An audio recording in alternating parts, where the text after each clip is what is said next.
Contoh kasus ya di beberapa daerah, kepala-kepala daerah yang teorinya apa, Mas? Coba, tadi banyak sekali teori, kan kasih satu aja teorinya. Apa yang terjadi di Banten tidak logis secara keilmuan dan praktik kecurangannya juga sudah dijelaskan. Ada 32% suara beralih tidak sampai dalam hitungan 1 bulan. Itu betul-betul impossible. Kita boleh berlindung dari partai besar dan berlagak seolah-olah MP. Kenapa tapi data teori kenapa tidak pernah Anda terganggu? beralih suaranya dia jadi kalah. Iya. Apa datanya? Sekarang Anda Berapa terganggu. jumlah presentasinya? Jangan bohongin publik. Bismillah, assalamualaikum guys. Berjumpa lagi di channel Jurnal Terupdate. Kali ini ada perdebatan panas antara pengamat politik Ferry Amsari dengan politisi Gerindra Hendar Sam. Dan kali ini Hendar Sam sepertinya terlihat kewalahan ada data teori menghadapi debat dengan Ferry Amsari, guys. Jadi bagaimana ceritanya? Mari kita simak sama-sama video ini, guys. Bismillah. Kalau seandainya surveinya tiba-tiba berubah, yang tadinya Airin tinggi 77%, kan jomplang sekali, tiba-tiba kemudian berbalik pada saat pilkada, bagaimana penjelasannya? Banyak sekali teori yang mengatakan hal tersebut. Banyak sekali contoh kasus ya di beberapa daerah, kepala-kepala daerah yang Teorinya apa, Mas? Coba, tadi banyak sekali teori, kan kasih satu aja teorinya. Ahmad Ali di Sulteng. Ahmad Ali Apa, Sultan. jelaskan sama publik. Ya bisa kita jelaskan bahwa di sana dia leading, kemudian dia kalah. Nanti Itu bukan Ini teori, bukan sekedar itu empirik, leading, Mas. tapi membalikkan suara 77%. Ya, Anda lalu boleh- ubah 32 menjadi Anda boleh ya berlindung di balik frasa-frasa akademik seperti itu. Lah. Saya ini Enggak, tunggu. Kenapa saya dianggap berlindung dari frasa Nggak, akademik? boleh Yang nggak bilang saya banyak jelaskan? teori tadi, Mas. Jangan Kita ganggu mau saya dengar dulu. teori dong. apa?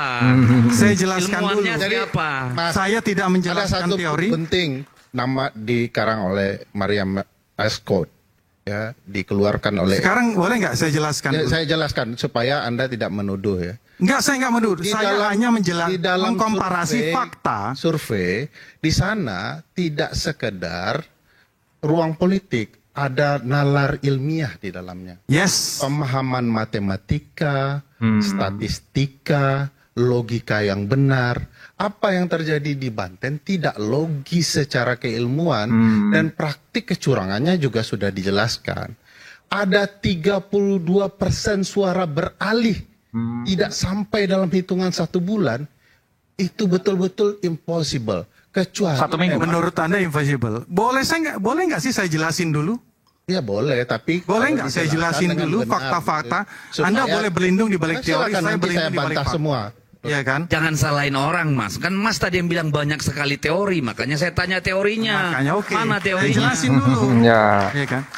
Di beberapa daerah, ya kan, hasil survei ya mengunggulkan A. Ya kan? Kenyataannya yang menang B. Itu bukan teori, itu empirik, itu kejadian, Mas. Iya, makanya saya bantah dengan empirik. Loh, makanya bilang saya nggak punya teorinya gitu loh. Ya, Jangan iya, nggak maksa-maksa apa-apa. pakai teori. Saya boleh tanya enggak? Data Nggak boleh, empirik nggak boleh. itu jarak persentasenya berapa? dari- Saya mau jelaskan Masa itu saja. Diskusi bantah tidak boleh, padahal moderatornya di sini. Boleh aja sama moderatornya. Ya, nggak apa-apa. Kecuali Saya Anda hanya- seolah-olah ilmiah, tapi Anda berlagak boleh, seperti Anda boleh moderator. berlindung di sana. Iya, Tapi Anda boleh berlindung dari partai Kena- besar dan berlagak seolah-olah empirik. Kenapa tapi Anda- data teori tidak kenapa pernah Anda tersampaikan. terganggu? Nggak terganggu saya. Kenapa Anda terganggu? Kenapa ketika harus saya menceritakan profil seorang Airin? Silakan, nggak terganggu. Saya tidak Ya, cerita kenapa Airin. Anda harus saya bantah tidak tentang cerita masalah Airin. itu? Saya cuma ingin membantah. Iya. Anda Ketika kan saya menjelaskan, menceritakan masalah ada itu, orang lain Anda terganggu. yang beralih suaranya dia jadi kalah. Nah, Iya. berapa datanya? Ya, sekarang Anda Berapa terganggu jumlah dengan- presentasinya? Jangan bohongin Ya, publik udah, lah. Anda yang bohongin Gapnya publik. berapa itu yang Anda bilang tadi, Udah, Mas Ali? sekarang- Persennya persentasenya berapa? Supaya jangan digebiak uyah, Mas. Kita kan ini mau kasih Boleh nggak penjelasan saya ngomong publik. lagi? Ya silakan, tapi Iya yang kan? jelas gitu loh. Partai Demokrasi Indonesia tapi nggak demokratis gitu loh. Ya kan? Ini tempat debat, Mas. Ya kan? Kecuali dilarang sama Oke ya. moderator ya saya Nanti berhenti. nanti saya jelas. Oke ya. Nah, ini. Itu satu, ya kan? Di penelitian, ya kan, menyatakan di beberapa daerah itu, ya kan, tidak bisa digeneralisir. Tiap daerah itu mempunyai karakteristiknya masing-masing. Ada ketokohan di situ. ambil contoh di Jateng lah. Kita ambil contoh, ya kan? Kalau yang menang itu adalah siapa? Calon PDIP, Andika ya, Perkasa dan ini, Prihadi. itu malah kita harus agak heran sebenarnya. Karena apa? Di situ ada dua faktor yang besar, ya kan? Bukan hanya Ahmad Lutfi, ya. Lutfi itu memang sudah populis di sana, ya kan? Nah, jangan dulu diangkat mic-nya. Saya ngomong dulu gitu loh. Ya kan? Ya Bos, jangan saya baper terganggu banget, dengan Bos. itu. Ya kan? Iya gitu loh. Jangan dulu diangkat mic-nya. Saya ngomong dulu. Nah, ya kan? Belum lagi faktor tersiasit. Kita harus akui itu bersama. Gitu loh. Ya. Jadi, ya kan, saya tidak mengatakan bahwa ini masalah menang-menangan. Mungkin apabila ya proses pilkada ini dilaksanakan 2-3 bulan ke depan, mungkin Andika mungkin bisa menyusul, tapi dia tidak populis di sana. Kita harus jujur dengan itu. Tarz Yassin itu dari golongan hijau yang mempunyai stakeholder tertentu di sana selain kandang banteng itu tadi. Itu modal besar, ya kan? Jadi demografi pun harus dihitung tentang masalah itu. Begitu juga dengan Lutfi. Nah, ya itulah ya kan. Itu yang kedua. Contoh ketiga, saya ambil secara empirik kata Bung Deddy tadi. Kita bicara malah sumut lah. Kita bicara sumut. Hasil daripada penelitian dari Litbang itu 35% masyarakat Sumut itu tidak menginginkan Edi Rahmayadi untuk bisa dimaju sebagai gubernur lagi. Tidak ingin lagi dia maju. Nah, ini hampir linier dengan hasil yang dia dapatkan sekarang. Belum lagi kalau kita bicara masalah prestasinya. Ya kan?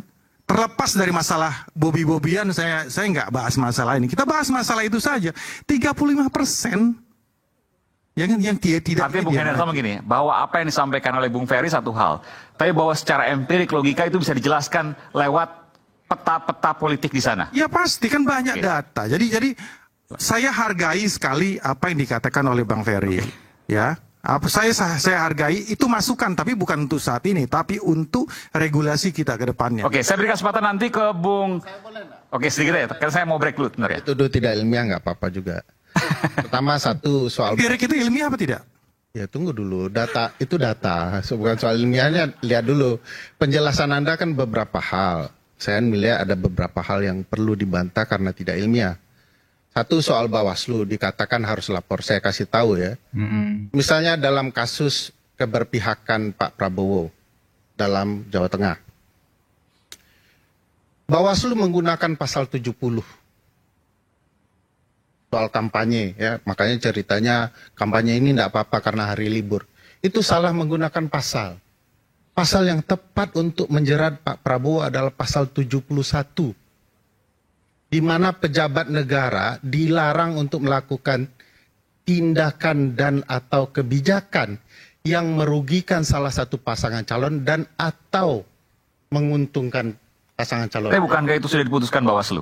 Makanya pasal kan disuruh lapor ke Bawaslunya koplak. Kalau saya ceritakan, Bang Aiman, dia ngejar pakai pasal 70, kesalahannya di pasal 71, gitu ya. Pasal 299 Undang-Undang Pemilu bagaimana? Nah, ini kalau presiden boleh kampanye? Boleh, Bapak, makanya baca baik-baik pasalnya dulu. Ini bukan pemilu, Undang-Undang 7, ini Undang-Undang Pilkada. Pasal 71 yang saya maksud Undang-Undang 10 tahun 2016. Dengar dulu ya, sabar ya. Tadi kan kalau boleh percaya Mulyono susah gitu. ya. Di dalam penjelasan disebutkan bahwa pejabat negara itu yang dilarang melakukan kebijakan dan tindakan yang merugikan adalah presiden, salah satunya, nomor satunya malah. Jadi kenapa pasal 70 yang dipakai? Supaya terhindar dari hukuman. Sekarang publik disuruh melapor kepada Bawaslu yang membaca pasal-pasal saja tidak mengerti. Atau salah menggunakan pasal. Satu. Data kedua. Perintah Mahkamah Konstitusi soal bantuan atau politik gentong babi ini harus dilakukan pengaturan yang jelas dalam bentuk peraturan. Apa yang dilakukan oleh pemerintah? Mengeluarkan surat edaran. Dalam ilmu saya yang tidak ilmiah ini, Bang, surat edaran itu bukan peraturan. Siapa yang mengeluarkan peraturan? Kementerian Dalam Negeri. Padahal yang diperintahkan adalah pemerintah berupa regulasi. Harusnya peraturan presiden atau peraturan pemerintah. Kenapa salah? Karena seolah-olah gentong babi itu hanya urusan Kementerian Dalam Negeri. Padahal gentong babi lebih banyak urusan Kementerian Sosial. Jadi, pemerintahan yang begini, saya pikir sudah terang benerang saja masalahnya. Oke guys, jadi paling suka kalau Bang Ferry Amsari itu berargumentasi guys. Narasinya jelas, tenang, sangat tertata sekali, dan penuh edukasi kalau Bang Ferry yang menjelaskan sebagai ilmuwan guys. Bang Ferry dan Deddy Sitorus mampu menjelaskan kondisi perpolitikan di negeri ini, dan sangat jelas dalam penyampaian masalah-masalah terkait dengan kondisi bangsa kita saat ini juga. Kalau masalah kecurangan memang dari dulu sudah ada. Sebelum pencoblosan biasanya ada serangan pajar, dikasih amplop. Dan yang ngasih amplopnya biasanya pasti akan menang seperti itu guys. Namun mungkin yang disoroti Bung Ferry adalah pengerahan para pejabat-pejabat daerah, dan Bung Ferry Amsari pun juga pesimis kalau mau melaporkan ke Bawaslu karena ya tadi apa yang telah disampaikan Bung Ferry, entah itu salah membaca atau memang disalahgunakan dalam menggunakan undang-undang itu guys. Jadi kalau mendengar tapi kurang menyimak maka sama saja tidak paham.